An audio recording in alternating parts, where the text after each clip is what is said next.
Welcome to the newsstand of the hottest new podcast, Opinions 2 Million, with your hosts, Big G, Money Mo, and Shawnee, where we'll be discussing the latest and greatest heat from the culture. Man, did you hear that beat drop? You ain't ready. Let's get straight into it. Opinions to reach 1 million followers, opinions to reach $1 million. New pod dropping every week. I officially welcome you to Opinions 2 Million podcast. Let the beat rock.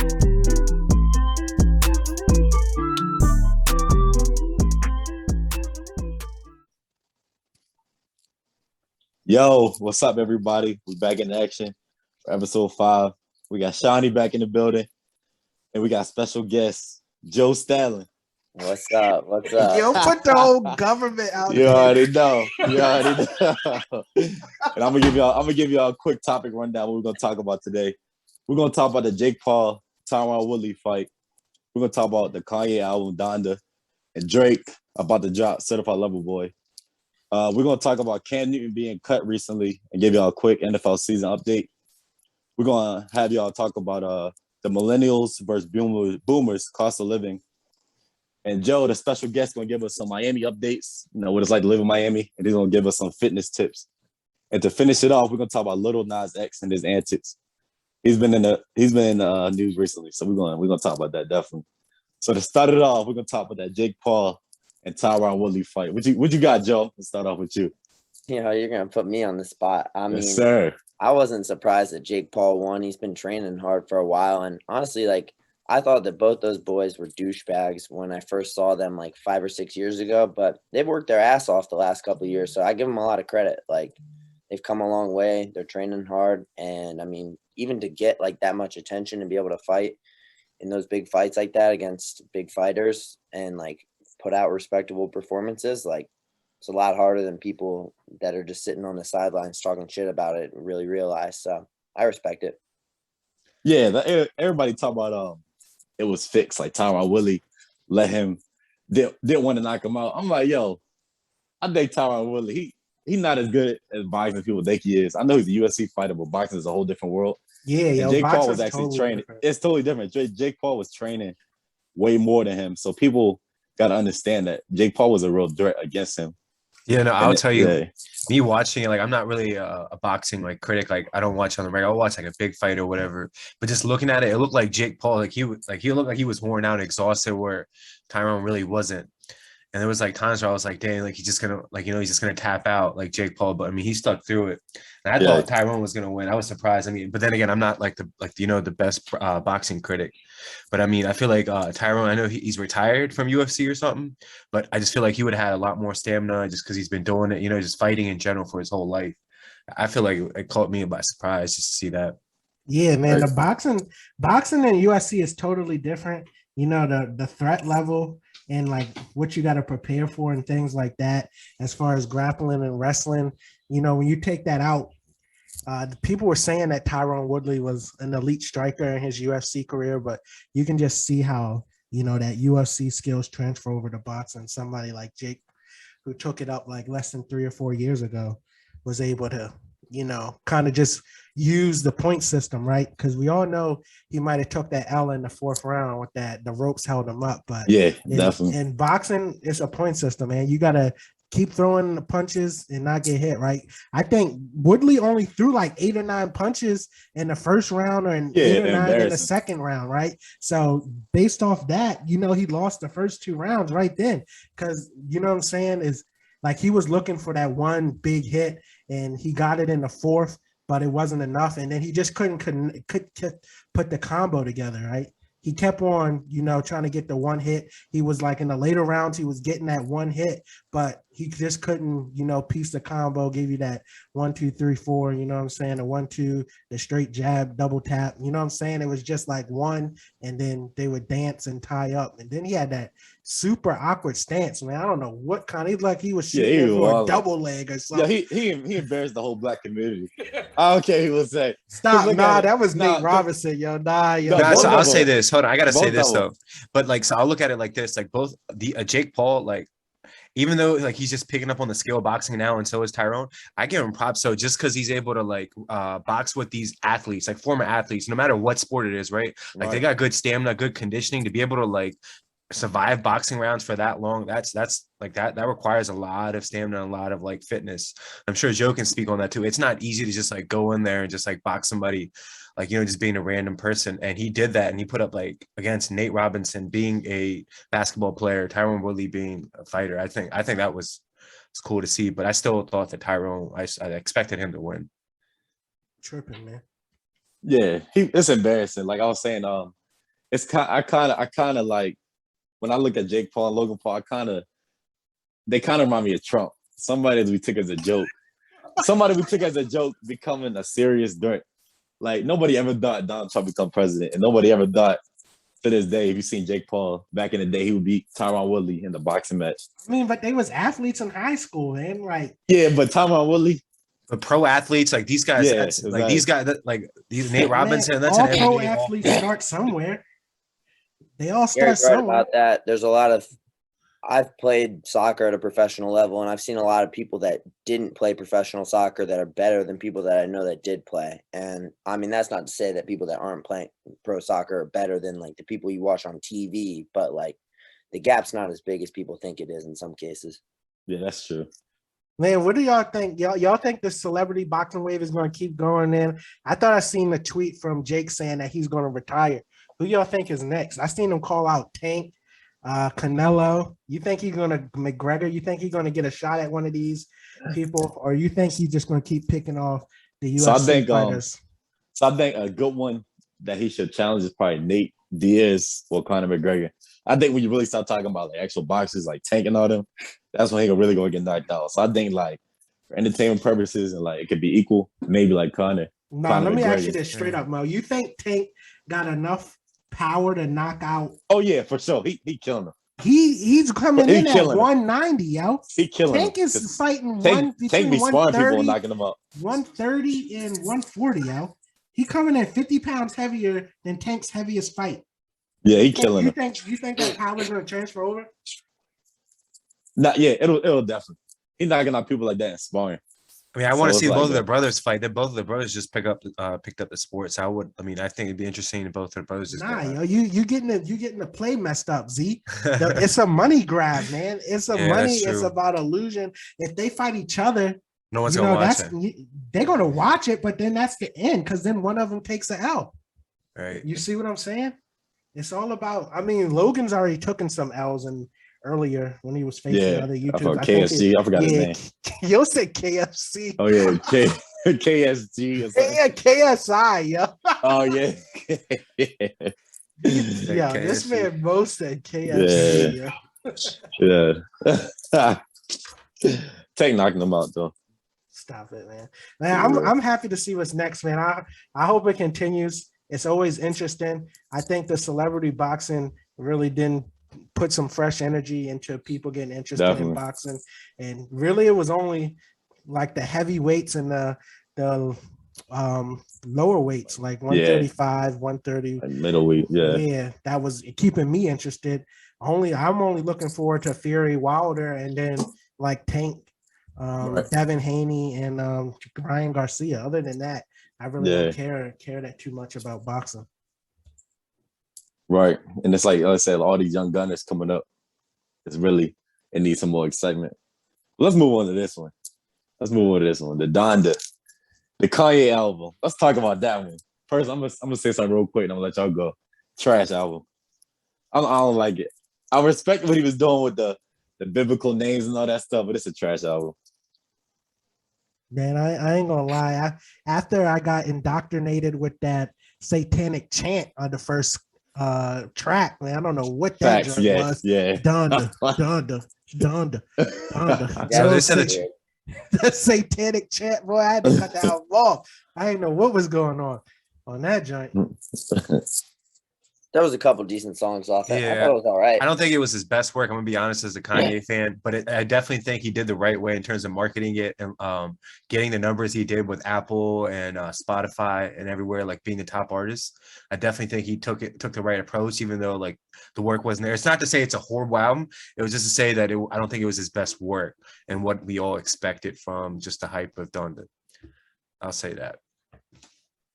I don't know. I didn't have that high of expectations to begin with. Nah, this album, no, this It album, seems like he's on the tail end of his career, but like I thought he did all right, but like the expectations weren't really that high. There was a couple songs that were fire, but I would say the rest of it was I'm in agreement with Joe. Is y'all really expecting like this album was hyped up for a few years because I know before he dropped the Jesus is King something I think around that time. It's hyped up because of who he is though. No, because this album was supposed to come out for a while. Donda was supposed to come out for a while. Dude, at this point he's like Brett Favre on the Vikings. I'm pretty sure he led him to the playoffs a few years when he was there. So. Okay, maybe I can make a better analogy with that. But Joe's like he's like Tom Brady on the Buccaneers. He's like Cam Newton on the Patriots. Joe's like Joe Flacco on the Eagles. Like, nah, but hey, I respect. But like I remember DJ Academic said this. I think the whole rollout, people were sleeping on how expensive that was too. I know he made a lot of money from the He changed the game too with the pre-releases, like having stadiums for a release party and stuff like that. I don't think anybody else is gonna do it though. I don't think it's changed. Yeah. I don't think anybody else is gonna have. Right. No one's gonna sell out the way he did and have. I think Travis Scott could do it. Yeah, maybe. I think there's a couple people that can implement that into their rollout, man. I think like he's gonna set the spark that changes, the game. I feel like coming in the future that more and more people are gonna try to incorporate that into what they're doing. Like how they're kind of like right now changing the malls and stuff around from less like retail stuff to more experience stuff. I think as you move more and more to the future that's how it is gonna be, because you gotta think like it was an experience back in the day when you had to go to the FYI store and buy the album. Right now all you literally do is sit on your couch and tap Apple Music and Spotify, and you don't listen to it. That's not no experience. You know what I'm saying? You disconnected from the music. Gary, I'm actually curious to hear what you mean by retail malls turning from like just going there to like experience-based things. I mean, everybody knows that the mall space is dying, They're adding in, in these type of Class A malls, they're adding in the go-kart tracks. They're adding in more activity things, more destination stuff, I got a question for y'all. So this is kind of off topic, but do you guys like personally? I love the experience of going to the mall and like trying on things rather than like getting it in the mail and then. But what do you guys think? Do you guys think there's a future for it still? Utility in certain ways of like knowing what size you wear and stuff of that nature.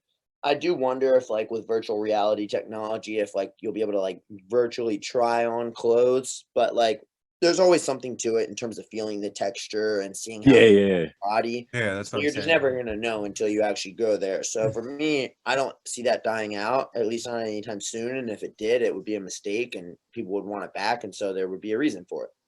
Right, it's kind of like movies too. Like, like always, you can watch a movie, you can get it free anywhere now. But like that feeling, I can see, definitely. But like I said, like I'll go to a mall knowing I'm not gonna find anything. It's just like the feeling of just being in the mall. Like all my clothes I get online nowadays, I just go to the mall and just be like, oh, let me just walk through it. But it is dying. You go to look for inspiration too, though. Yeah, exactly. Man, how do you a lot of ideas presented to you where like you go online and you have almost too many options? Right. Yeah, we can get into the mall conversation later, but how y'all feel about everybody coming out saying that they got left off the album, man? There was some controversy with the Baby, Soulja Boy. You even had Danny Glover. Other people coming in and saying, man, don't talk to me no more, Kanye. You did me dirty. And then the whole thing of Kanye saying that he didn't clear the album to be released, and they released it, Universal released it without his permission. How y'all feel about it? You think that was just a stunt for him not to look like the bad person, or was you think they actually, took the album and released it?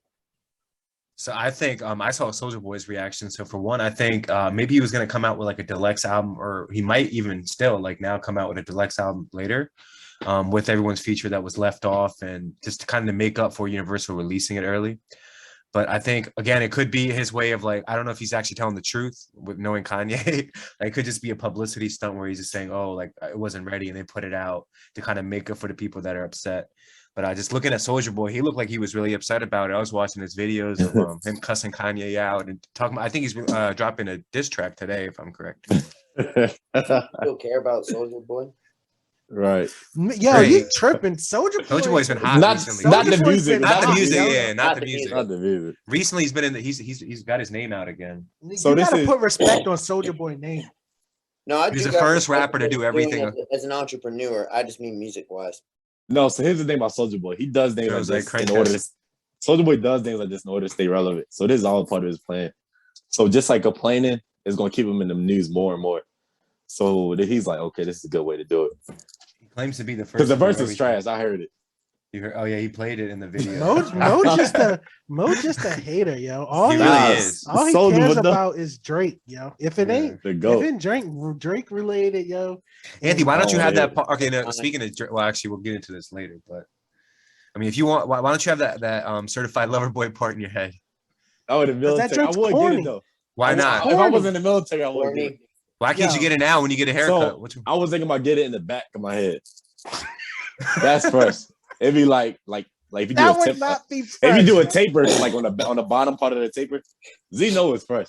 I know, but it's gonna last like 2 days. It's gonna last 2 days. See, I was curious. That's why I asked you the question. I was like, No, I see I'm in it. the military. You see, but you can't have parts in your hair if you're in the military. Nah, I got in trouble before for that. Oh, bro. Yo, this Nah, part is corny, yo. no, but I'm Sorry, saying I haven't dude. seen You know it. it's People corny. like you see every The It's other not. whiz patch was way better than that. Everybody because was Gary rocking had the whiz patch. Yeah, you know if it was cool because people would be rocking it, yo. Nobody's walking around with no heart. in Nah, I their feel like people are just afraid because it's Drake's name and you just get targeted for it. If you, it's like a soft boy. Then what thing. was the difference between that and the whiz patch? Well, the whiz doesn't make like those like the music, the type The of music whiz they make patch is too. is tough. Yeah, It's two yo. different types of music. It's two different types of music. Mo No, that talking hard is about hard. getting a heart in the back of that's corny, yo. No, that's hard. Like in the lower back of the head. Like if you fade it and then put the heart. That'd Hey, be why tough. don't you just get it tattooed every time you should like cut your hair off? You see it in the back. I'm done.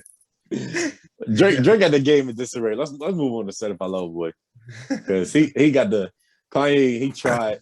He was like, oh, the label released my album. I'm a permission. He's just scared of Drake. Well, at the time, Everybody that we're moved out the recording way this, for Drake. the time that we're recording this, we got a Yeah. few hours till it drops. So Right, what, you right. guys, what is your guys' anticipation of the albums? I want to know how you guys feel about it. Drake fell off at the Marvin's room. So he's trying his hardest to hype it up with the little billboards I'm seeing everywhere, all the cities and all the rappers that are. It's a talk on social media right now. Yeah, the funny thing is the troll of like the Louisiana. I know it's not funny, like the hurricane. But Yeah. Oh yeah, that was. I was like, dang. But now, one thing I wanted to say though was like, I'm mad at Drake for the album cover. When it comes to album covers determine the mood of how you want. It's like a book in a library. You grab a book based on. I know they say don't judge a book by its cover, but you get a book. So it's like album covers are important because it like you look at the album like, okay, I'll vibe with it because of the music. So you think he didn't try his hardest on the album cover? I'm No, I that's think he's the not. He doesn't have style with music with album covers. I'll tell him to reach out to you next time. Yeah, that's So crazy. you think the album cover is really the pregnant emoji people? I think it's gonna be it. I know Drake. Nah, yeah, that's It's gonna be corny, yo. what? It's Drake- corny just that like one. that heart part in his hair, yo. Oh my He gosh. said, "I know Drake." This man. Most like I grew up in the six. He's like, "I got him on speed dials." I grew up in the Oh, six with the Wassas. I'm done. I'm done. Man, I'm gonna tell Somalis. y'all straight up. I don't got no anticipation. After this joint, I'm going to sleep. I catch Drake whenever it comes on. I listen to the joint. I ain't excited for this drop. Do you guys know who's producing? Anybody that big that's getting on like the production part of it that might be able to help out the beat? You guys, anything you know? You've heard anything about that? Nah, Nah, it's a nobody mystery. cares album. about the production, yo. I Nah. think he got way too many features. All these billboards, I'm starting to get dizzy from looking at all these things. They're just popping up all over the state, I'm getting all dizzy. over the country. Oh, How dang. many tracks are on the album? You guys know? He ain't come out with nothing yet. Oh, so it's just like a damn. That's what Billboards in Dang. Chicago. Anthony, you gonna billboards stay in- up? You gonna stay up to listen? Oh yeah, to of course. I'm gonna stay up. like the No. whole way. Damn, My man's gonna be in the ship in the ship trying to put that Drake part in his hair while the Drake. Hey, I might do what I got 3 days off. If you better add that to your barbershop, like I'm the done. Drake part $5. He's like, let me show you how to do it. I Hour and a half left. You already know. So For an extra 15, y'all can get you straight with that I'm CBL. done. That CBL part. CBL. No, it's been a few years since he had it. I know it's been at least like 1 or 2 years, and I've never seen a person. He has not had that part for no 2 years, yo. It's been like 7 before months. pandemic. It's been a couple months, really? yo. Nah, it hasn't even been that long. Really? Yo. Okay. It's an album promo thing. It's just an album promo. I don't know. I feel like I've been seeing it for so long. Maybe I've been seeing his face too much, bro. It's been pissing me off every time I see it. Like, what the hell is wrong with you? Man, but then Andy, next time I see you, you better have a part in your head. That's all I'm saying. It better be. In all seriousness, though, you really excited for this album, man? You really think is this going to solidify Drake's career? Or what do you really think that you think this is going to be the album? When y'all hear the song "Not Around," that's when Gary be like, "That song not around on the album." I can tell you. Crazy. Let's get our guest's opinion. Joe, what do you think about that? You haven't said anything. I don't think he needs to do anything necessarily to solidify his legacy. Like, it's already there. Like, I have no idea what to expect, man. I mean, albums nowadays could be hit or miss. I think it'll be good, but I mean, all I know is everybody will probably be putting lyrics as their Instagram captions for the next 2 months, regardless. So. Especially Mo, he's gonna be tweeting them joints. He'll probably be up crying tonight. Listen to it. For real. I think for me, like, I'm just not excited. I don't listen to that slow music, yo. I think for me, yo, I only listen to music in certain situations. I'm not sitting around the house crying, listening to Drake. Oh my god. That's what I'm saying. I feel like the production's gonna matter. So if he has like good like beats in it, you know, even if he's saying some like wild stuff, that it's gonna make up for it. Hey, his we all know his songs age like fine wine. But let's move to the next topic. We're gonna talk about Cam Newton recently being cut by the Patriots. And we're gonna give y'all a quick NFL season update. So the Cam Newton situation was crazy because I don't think people really understood it. Like Cam was due like a certain amount of money, and like Mac Jones has been performing good in the preseason. Like I understand the race thing and stuff like that, but Mac Jones has been performing like a day one starter. Now I'll say it like this. Let me stop for a second. I'm gonna stop you with the race thing because I'm not sure it's that. Like, I feel like they're also like, I remember they mentioned something about Cam Newton not being vaccinated either. And well, Bill that's Belichick, also like another thing that could possibly, I mean, there's so many different factors, man. We don't fucking know what it is, but that's just something that's made me wonder over the next couple of years how that's going to affect things, because certain players are like, oh, I'm not getting that. Or like, then all of a sudden, like certain teams are saying that they don't want players that are going to have that. And like him and some other starting quarterbacks like said they weren't getting it, and Lamar and their fan base for it, and it's just interesting to see how that impacts everything. Yeah, definitely. No, so I know Bill Belichick came out and said it wasn't because of him not having the vaccine, but I just look at it like this. I you can say it's a race thing, but if you look at it like realistically, like last year they wouldn't have given him a chance. Like he got a chance, and they were 7-9. I don't know. He missed a few games, I think, last year too. But like he got a chance and he just didn't perform, right? So like this year, when you draft a quarterback in the first round, like looking at what he did last year, it's like, all right, we're waiting for the new quarterback to like perform, and he does well. So then it's just like, why pay you extra when I can just go with him? Exactly. Yeah, that's the biggest thing about that. And shout out to Mar, he just got vaccinated too. So Super Bowl MVP coming on that tip. Yeah, man, I think they did my man's dirty, yo. I really don't be keeping up with the NFL like that, but I'm definitely, I don't know, for Cam Newton to be a MVP type of quarterback, I know that was a couple years ago, but for him to just fall off like this, and I think there's got to be more going on, that it's not like, it just seems like with the black quarterbacks, they just get out the door fast, yo. It's like as soon as you don't put up, it's like you out of there. There's no grace. And you bringing back all these scrubs. Well, I think the last year he was with Carolina, I know he had a few injuries. Injuries are a part of it. Like, you know, you can never really just fully recover.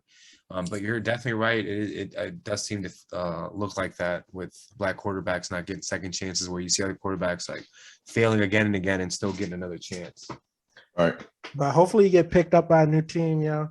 You stun on them and keep it moving, man. He can definitely start in the NFL. I just don't think with the Patriots. I think because the system didn't fit him. Like when you watch him play, dude, when I was watching him play, like sometimes it looks like his arm's just not what it used to be. Yeah, I think the Washington football team would be a good team. Yeah.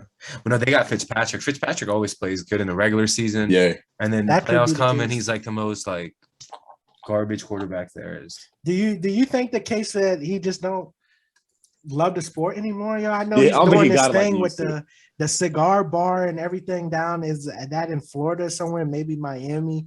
The cigar bar is doing well. I hear a lot of people talking about that. Maybe football isn't the passion anymore, man. People grow. You know what I'm saying? He's trying to become a businessman now. Right. Yeah, I think with him, it's like, I mean, when you look at it realistically, it's like, yo, if you got a quarterback like Mac Jones and he's going crazy in the preseason, why would you waste money on like such an expensive backup? I understand like he hasn't proven anything, but like if I was a GM, I would get like I could find somebody to back up Mac Jones for a way cheaper price in that aspect. Like I used to love Cam. I seen him. His MVP season was crazy, but he has fallen off. Yeah, let me ask you. Too is when you look at the like player profile of a guy like Cam Newton versus Mac Jones, they're very different playing styles, and so maybe you want your backup to have a more similar playing style so that you can mimic the same plays and have it be a smooth fit. If a guy doesn't come in, like you're not going to have like a backup quarterback be like a Lamar Jackson type player if your starting quarterback is like a Tom Brady type player or vice versa. Right. Like I said, I don't think Cam Newton's like play style like ever looked well with the Patriots system, right? Because they're like a passing pocket quarterback, like takes time in the pocket with Tom Brady, and then you go to Cam Newton where he's more mobile, he can move around, and he's looking to make plays with his feet. And Tom Brady was never that. So I just think with the system, it just looked weird just seeing it from the start. I mean, I definitely think he has a chance. He has a place in the NFL. It's just I don't think the Patriots was the best spot for him. Yeah, maybe I think, the Broncos. Yeah, that'd be good. I think Joe made a good point, man. I think it was just maybe a fit problem that they was just looking at. Well, we can take this other quarterback and grow with him in the future. You mean they had one of the best quarterbacks in the league for a long time. So I feel like they were trying to look for another kind of like honeypot and a quarterback and not just do a transition and kind of like limp it through with Cam. So maybe that was something. Yeah. But let me ask y'all this. It seems like there's some other controversy going on in the NFL with starters being played during the preseason and getting injuries. How do y'all feel about that? Y'all think starters should be playing? Do they need some PT in the preseason, or they should just be saved up for the regular season? So no more starters in preseason. I'm done with that. It's like I think like if you got a team like the Ravens or you got a team where we know we're going to have a winning record, we don't need to be starting starters. And the thing about it too, our first game was with the Raiders, and the Raiders didn't play their starters the whole preseason. So I think we could have both knocked off the rust during our first regular season game. So I'm mad at the Raiders for starting their starters. So I think every year you have that. It's not just this year.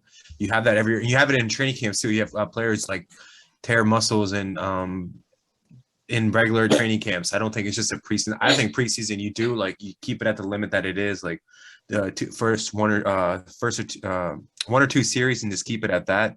Because like when you play the first game in week one, like you're gonna be so rusty, and it's going to take a few weeks for you to get to your 100%, right? Because it's like just the timing with the receivers, with quarterback receiver, like running handoffs, everything. I feel like it's just you need that preseason. You need those reps. Okay, I have a bit of a difference in opinion here because I don't think it's necessarily the fact that they're playing these preseason games. I feel like actually what they're doing in the offseason when it comes to their training, especially in the weight room, a lot of the ways that they train in the gym are actually counterproductive towards what they're trying to do on the field. Like I started doing a lot of research into movement and came across this GOTA program that was basically reverse engineering the movement patterns of like the best athletes from all these different sports, like Tom Brady, Michael Jordan, Aaron Rodgers, Messi. And they all start to notice like similar biomechanical patterns, and also how some of these guys who are, when they're getting hurt, like the position of their ankle bone and their knee and how it would cave in, and how certain activities that they're doing in the weight room would lead towards that being their default motor pattern when they go to run.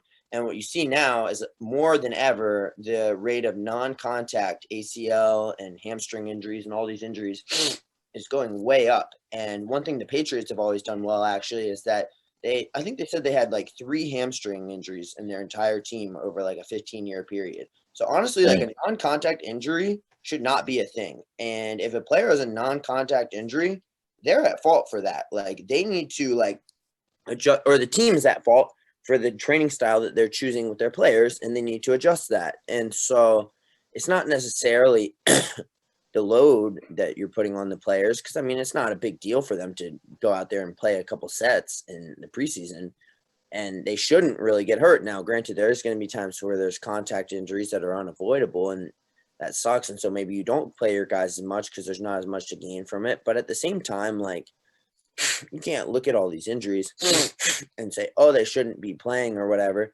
because the same thing's going to happen in the regular season. They're all going to get hurt too, like unless they recognize the problem and change it. But the thing is they've been doing it the same way for so long that there's an ego behind the way that they're trying to do things. And in order to like look at it and decide to change requires you to admit that a lot of things you're doing in the past were wrong. And it's not easy to do.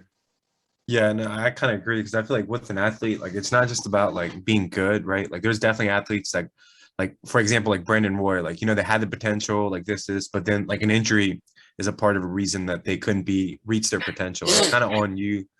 I mean, I know there's certain injuries that you can't like, you know, like protect when it's a contact injury, but if it's something that just like happens on your own, it's just kind of on you, because it's not just about being good. There's people that, like you guys are saying, like regular people that are actually better or just as good as pro players, but it's just about like the training, how you do everything. It's not just being good. There's a lot of things that come with it.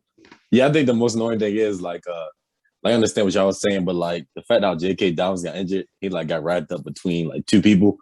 So I think like obviously it can happen in the regular season, but I think it won't be a blame towards the coaches, and J.K. won't feel bad being started on the preseason if he would have got injured during the regular season. Like as he got injured, he was like he favorited a tweet that said like starters shouldn't start in the preseason. And if you have joint practices with different teams, I feel like you shouldn't start the starters. I mean, it's a contact sport. You're gonna have that in practice. Like that could have happened in practice. That could have happened anywhere, right? Like if it's a contact, like I just think you need the reps to get the rust off. Like you have like these big injuries that happen every year, right? It's not something that just. I know I feel like it's personal with you because you're a Ravens fan and you hear about that injury. Oh, done. But I'd rather have it. I'd rather see it during the regular season, during the preseason. You have these injuries that happen every year, and especially preseason. During the joint practices, they're not tackling like that. They'll just hit them. And like during the preseason, you really got guys trying to, they really hitting me. Like what did JK have to prove? And the Raiders not starting their starters either. So we're playing them the first game. So it'll be a good. It would. The Ravens should have been like, yo, it's a good time to just knock the rust off against the Raiders. Who we gonna blow out probably? All right. See, I don't know if they're gonna blow them out, but oh man, we're ready to transition to this next joint. Next, we're gonna look at.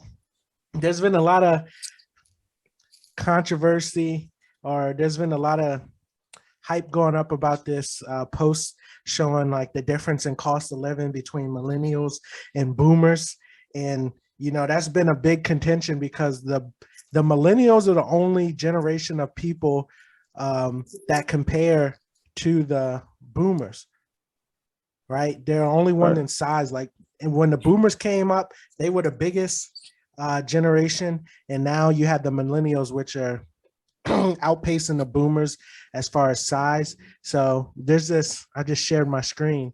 There's this infographics floating around, showing like the difference in different major expenses for the millennials and boomers. And, it's adjusted for inflation, and it's roughly showing you like when the average was around 30 years old, right?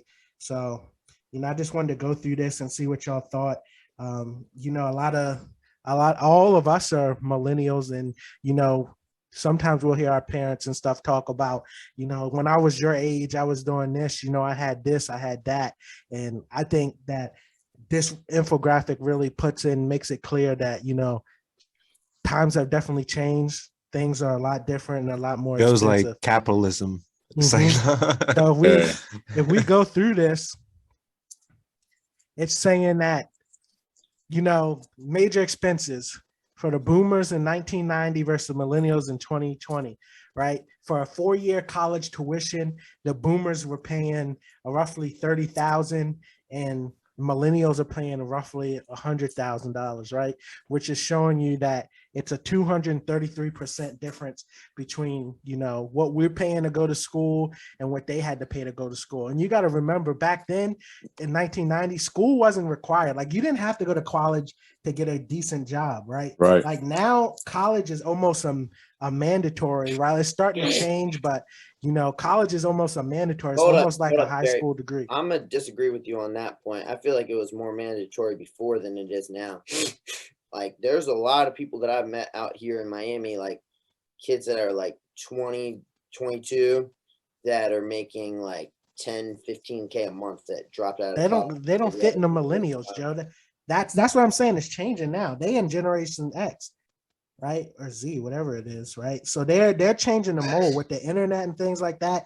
There's definitely, you know, it's starting to change. But for millennials, you got to think we're all around like 20, 26, right? So we're at the tail end of the millennials. The millennials are going all the way up to like 35.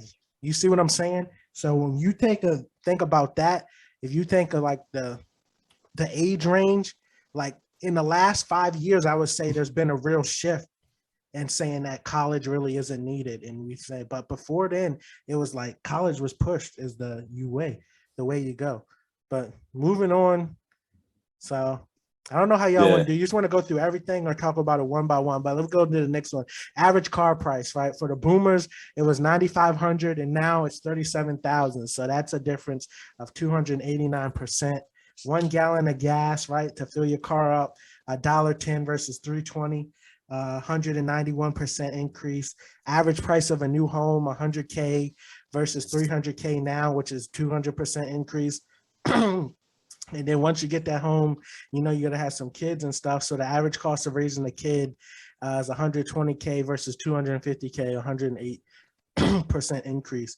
The medium income has only went from 52K in 1990 to 59K. And I think this is where the biggest problem is, that there hasn't been, like, everything else has been steadily rising, you know, through the years, but the income levels the only thing that's kind of been stagnant, right? So the income in those 30 years has only gone up 7K, which is a 13% difference. So now we can go through it, man. I'm trying to see what y'all thoughts are on this.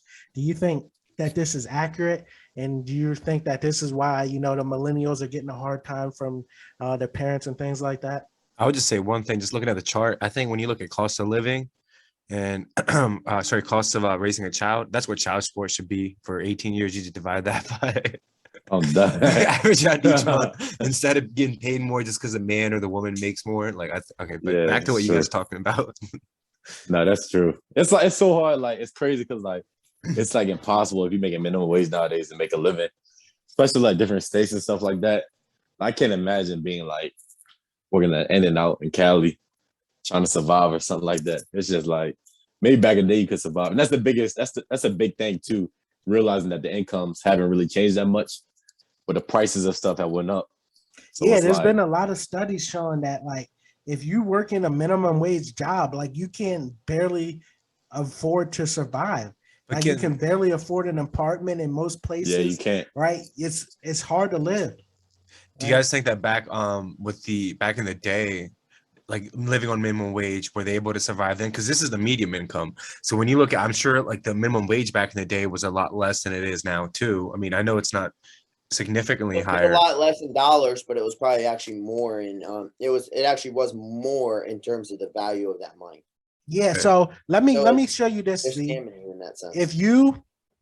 Like Joe was saying, right? If you take what minimum wage was in 1980 and just adjust it for inflation to today's time, it would be roughly like $26 an hour. Right. So that's just adjusting for inflation. Right. So that's keeping the same whatever it was back then and just doing the 2 to 3% increase based on the CPI every year. Right. It would be $26, $27. Like, we're fighting countrywide to get $15 an hour. Right. So you can see that. Like, I think this infographic does a great job of highlighting like the difference of how everything else has gone up exponentially, but income is kind of staying stagnant. Like Right. over these years, it's gone up 13%, right? And that's not even like that's not even keeping up with inflation. Inflation 2 to 3% a year. Right. Yeah. I think the only good thing that comes from that is the fact that like you can't just sit on your butt and just like realize that you living. You gotta actually make a move for yourself to make a like living out here. So it's like it's like survival of the fittest, basically. But Right. you think that's disingenuous telling people like, you know, like I think it's kind of like the rich person telling the poor people Yeah, that that's true. you can't be lazy. You got to get out here and do something. Like That's true. It's widely known that the millennials are the first generation of people that are not going to do better than their parents did. Right. Every other generation into the millennials was expected on average to do better than their parents. Right. The millennials is the first generation where that's not going to happen. So I think it's more than just saying that, oh, you got to go out there and hustle harder. How are you going to tell somebody to hustle harder when their income, if you're looking at the numbers, the income went up by 13%, but the average new house is 200% higher, right? So it's like that. I understand what you're saying, Mo, but it just seems a little disingenuous. It's like saying, oh, you just got to go work harder. Well, right. So how are you going to work harder when you're making, you know, whatever minimum wage is? Not to say I agree or I am on the other side, but just like the other side's kind of like argument just to put it out there. I agree with you guys, but I mean, you would just look at like average car, right? Back in the day, like those cars come with nothing. Nowadays, we have so much extra stuff that comes with it that we don't need, that maybe that's why the car prices are going up. You look at average home prices, like nowadays you get so much extra stuff that maybe comes in a house. Like back in the day, your house is like really, really simple, right? But nowadays everybody wants that extra stuff. I mean, I get the call and look at the cost of raising a child. Back then, like, I don't know what the kids needed and what they didn't need. And I agree with you guys. I'm agreeing with, I'm just trying to like bring a point up too. Like the cost of living of like, or raising a child, like back in the day, like what did the kid need, like a chalk to go outside and like draw on the sidewalk? Nowadays they need iPads, they need iPhones, like, you know, all that stuff. I'm not again, I'm not like saying that this is wrong. I agree with that. I see the numbers, but it's just to put something out there like that. And college tuition is definitely something that's kind of doesn't make sense how it keeps going up and the income doesn't go up. There's nothing really there to argue for that. All right. What do you think, Joe? What, with college?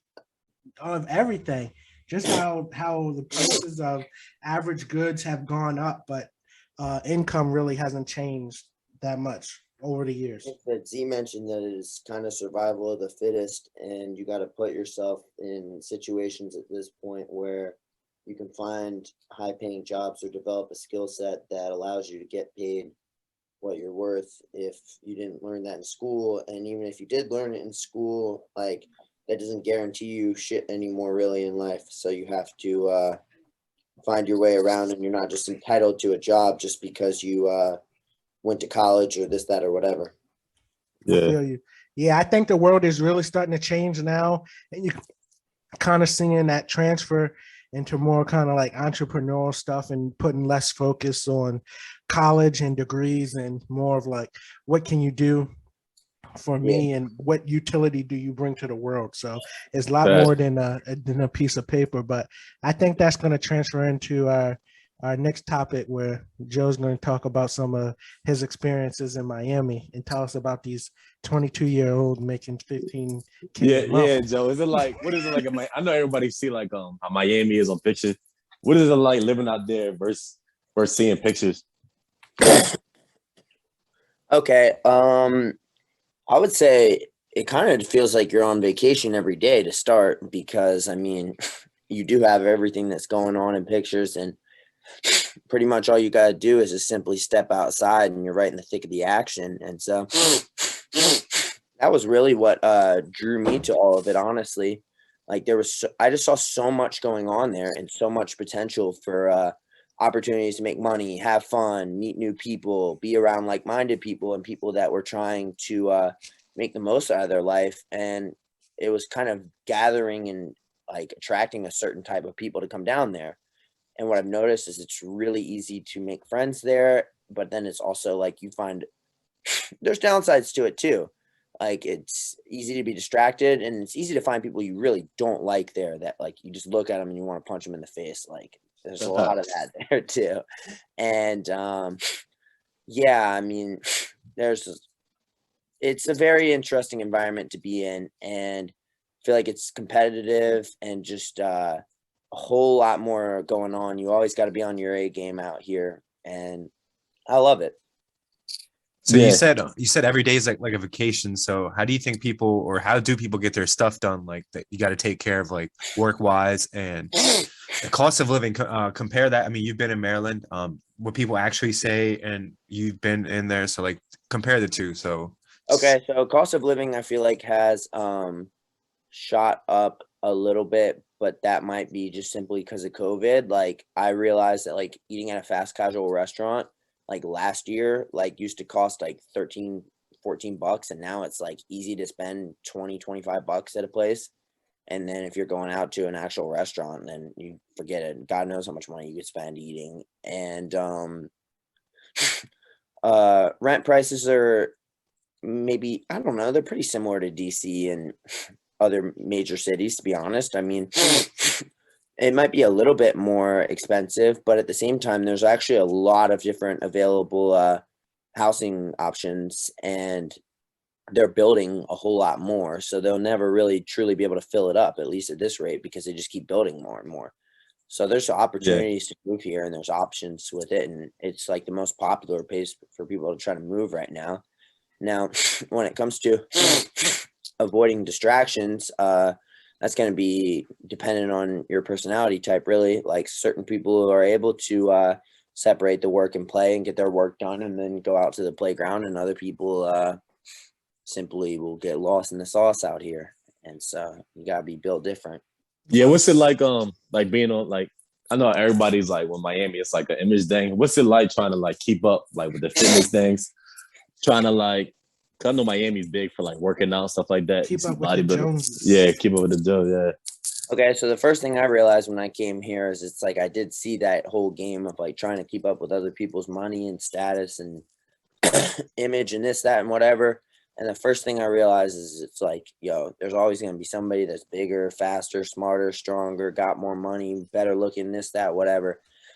And you kind of just, in order to play the game the right way, you kind of have to escape from the game itself and just be yourself, which isn't always good advice to just tell people, oh, be yourself. But like when you're self-assured in yourself and you know what you bring to the table and you're confident in that, I feel like that separates you, because a lot of people are just trying to impress others with this false image and like showing off like, oh, I got this, this, and this. Like the amount of girls who have told me, oh, like guys come up to me like all the time saying like, oh, you want to go to this 5-star restaurant with me, or look how much money's in my bank account, and they'll pull up their like Bank of America to show them how much money they make, or they'll try to flex with their fancy car, this, that, or whatever. And it's like, you know, like you really don't have to do all that to impress a girl. Like, yeah, certain girls are going to be impressed by that, and of course it's better to have that stuff than to not have it. But at the same time, like if you're just like a genuinely interesting person, like you can find what you need to find. And if you're willing to connect with people and talk with people, you can find endless opportunities to make money, have fun, and have everything you want out here, really.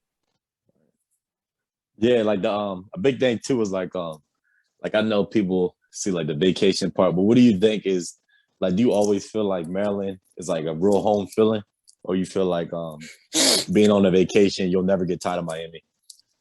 Ooh, honestly, I find that this has been a nice stepping stone in a way, because like I built a foundation back in Maryland and learned a lot there, but I don't miss it. I don't. Yeah, probably just the cold weather. I don't want to be back there right now. It's not even the cold weather. Honestly, like I actually miss the cold weather at times. And I'm saying that's what I'm saying. Like you probably miss like the home feeling of like snow and stuff like that.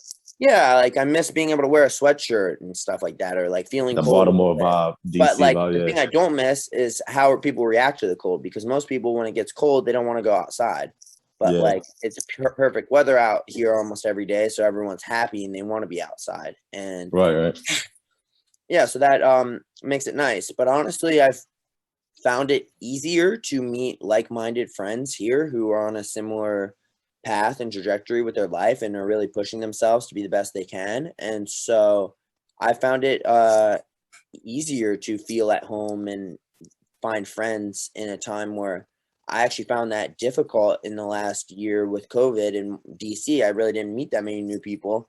And I remember because of the lockdowns and quarantining and all that, like I never cared about any of that stuff really. I always just went outside and like was living my life the same way I was going to live it anyways. But I just noticed that like even once that stuff eased up, like I'd go ride my bike around every day for hours just looking for shit to do basically because I was bored. So I'd just go ride bikes and like there would literally be no one else outside. And I was just like, this is really weird. And then when I got to Miami and I saw like, oh, everyone's outside and they're just living life like it's normal, like I was like, fuck, like how to pack it up. So I just moved out there with no plans, just slept on the beach for the first couple of days while I figured it out. Like, do you think that was related to COVID in Florida, Miami being in Florida being a Republican state, that you know the way that they've been viewing COVID played a big part in that?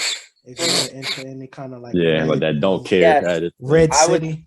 I would say it definitely has, and I would say that like I don't feel like COVID should have become a politicized issue, and I think it definitely has, and it's now kind of an unavoidable thing. And lately, that's been the thing that's made me shift my political views from more towards the center, more towards the right side of things, simply just because it's now like a battle of like, oh, we're going to lock things down and put vaccine passports and this, that, and whatever, versus like, we're just going to leave things open and let you make your own choices. And that, like, I feel strong enough about where I'm like, okay, like, I want to be in an environment where I have my choice to like wear a mask or not, or like, I mean, honestly, in Miami, like, what's interesting is you can walk into all these places in South Beach and not even have a shoes and shirt on, much less a mask. They don't give a fuck. And they go crazy in Maryland over there. Yeah, but then at the same time, like you're walking in places like that, and like half the people are in like beach attire, and the other half are wearing like Gucci down to the socks, or like custom suits, or like fancy dresses and purses and all that.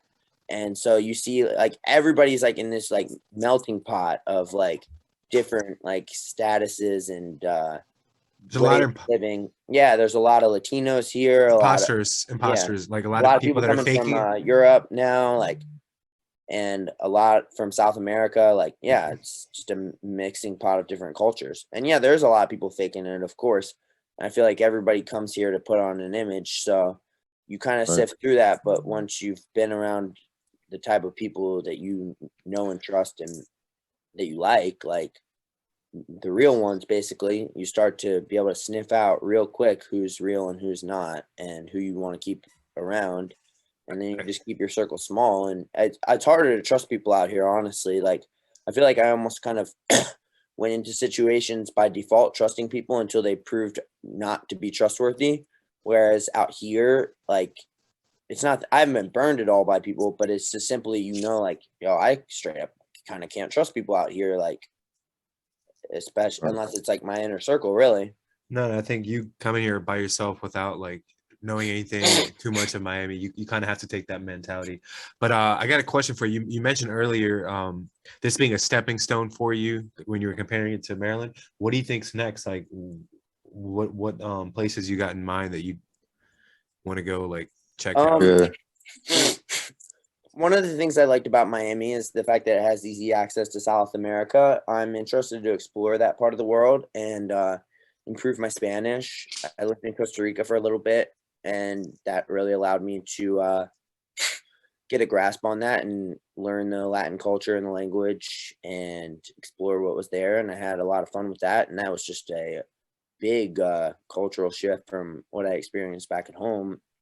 And in a way, like, this environment's given me a taste of a combination of both of those worlds, really, like the Latin American culture and the American culture. Like, you feel like you're in a different country when you're out here. It's pretty incredible. I got a question for you. The most important question to me. How's the food out there? The food, yeah, that is a good question. Honestly, there's a lot of really good food here. Yeah, they have almost everything, honestly. One thing you'll notice is like there's not as many fast casual type options as you would hope there would be.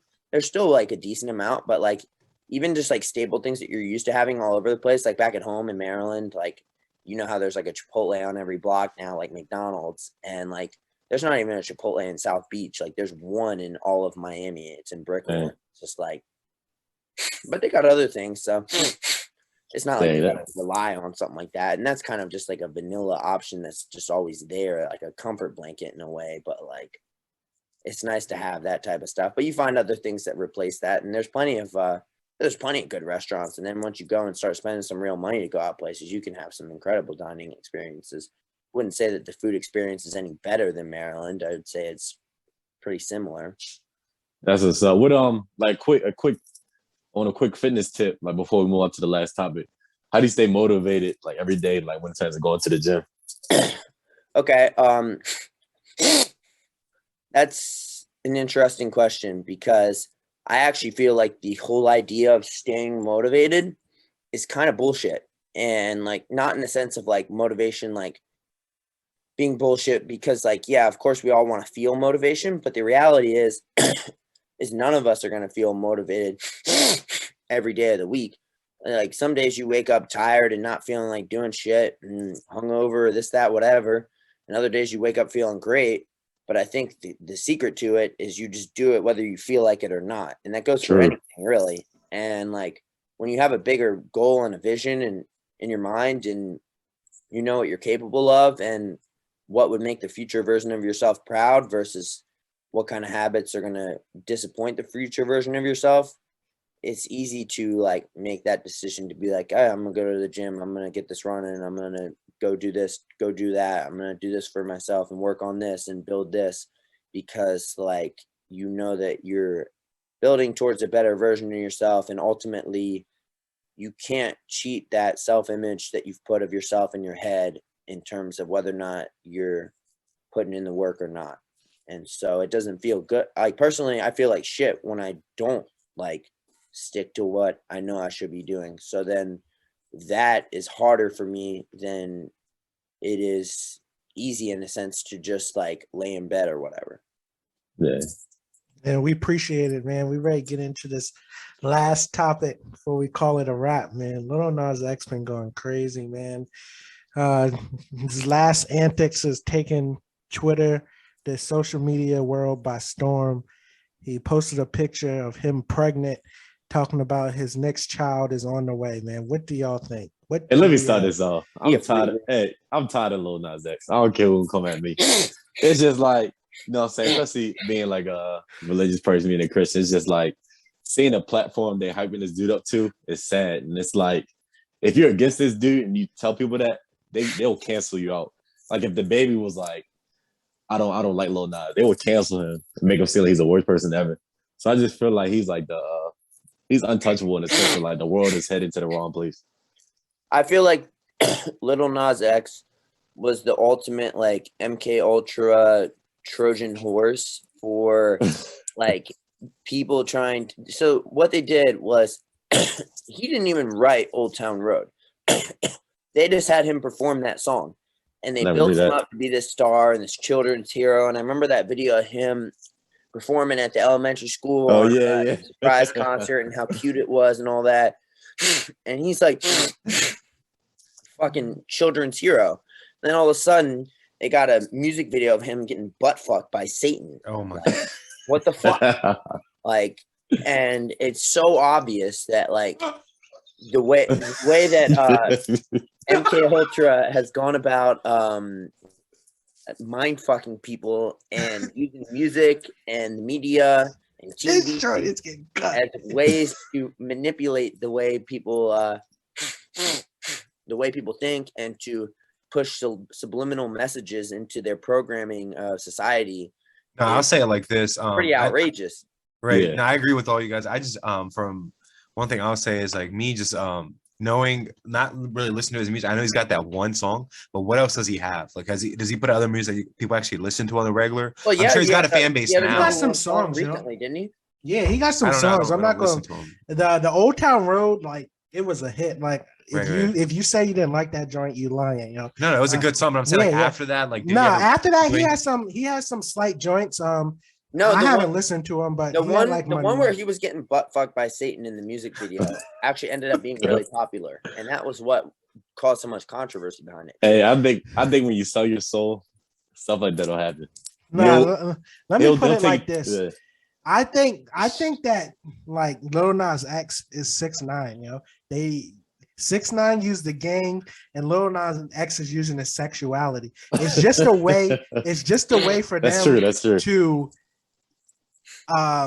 pick off or get under enough people's skin that just keep perpetuating whatever need they have for interactions and things like that. It's just at the end of the day, it's all a marketing scheme. You're trying to get clicks. The way to get clicks is posting a picture of him being pregnant. It's going to get clicks. We talking about it. A lot of people is talking about it. You know what I'm saying? If you look at it like that, and I wouldn't even be surprised if Lil Nas X come out in 3 to 5 years and say that he really wasn't even gay. Yeah. He just did someone else that did it before him with the album cover, like being pregnant. Somebody did it before him. No, stop. Yo, but the thing about the thing about this situation, like I understand a lot of the bangs and music we listen to has like stuff like, stuff like talk about the devil and stuff like that. But the fact that Lil Nas on such a big platform and he's purposely putting it out, like he's selling shoes with devil marks on and stuff like that. It's just, I don't feel like it's actually even him behind it. I feel like that there's bigger powers behind all that are paying him. No, but what I'm saying is he's just a puppet. Look at the history of the music industry and you look at the satanic imagery and symbols that they use in the music industry. I believe it's actually the music industry that are paying the artists and basically like blackmailing them into a situation where they are forced to do this kind of stuff in order to climb the ladder and to get the opportunities, and then they're rewarded for complying with it. But if you don't, I mean, the only other way around it is to simply bypass the whole record label and go your own way like J. Cole did. But a lot of these rappers aren't smart enough or like have the foresight to do that. So this is their option. And this is why so many of them end up just becoming puppets for a hidden agenda. Right. Well, we appreciate the word, man. We're going to go ahead and close this joint out. Mo, hit us with the outro, man. What's up, everybody? It's Money Mo with some deep thoughts and encouragement. Learn to live in the present and stop thinking about or worrying about the future, because your whole life is just reminiscing on the past. When you start to live in the moment, you'll add an extra meaning to your life and will learn to enjoy it way better. Drake said it best. I'm living inside the moment. I'm taking pictures and save it. CLB season is getting scary out here. We out. Was that a promo? We out, yo. Thanks for tuning in to Opinions to Million podcast. Please subscribe, like, comment, share. New episode dropping every week. You want to hop on the next one? Shoot us an email. Follow us on all social media at Opinions to Million. We out.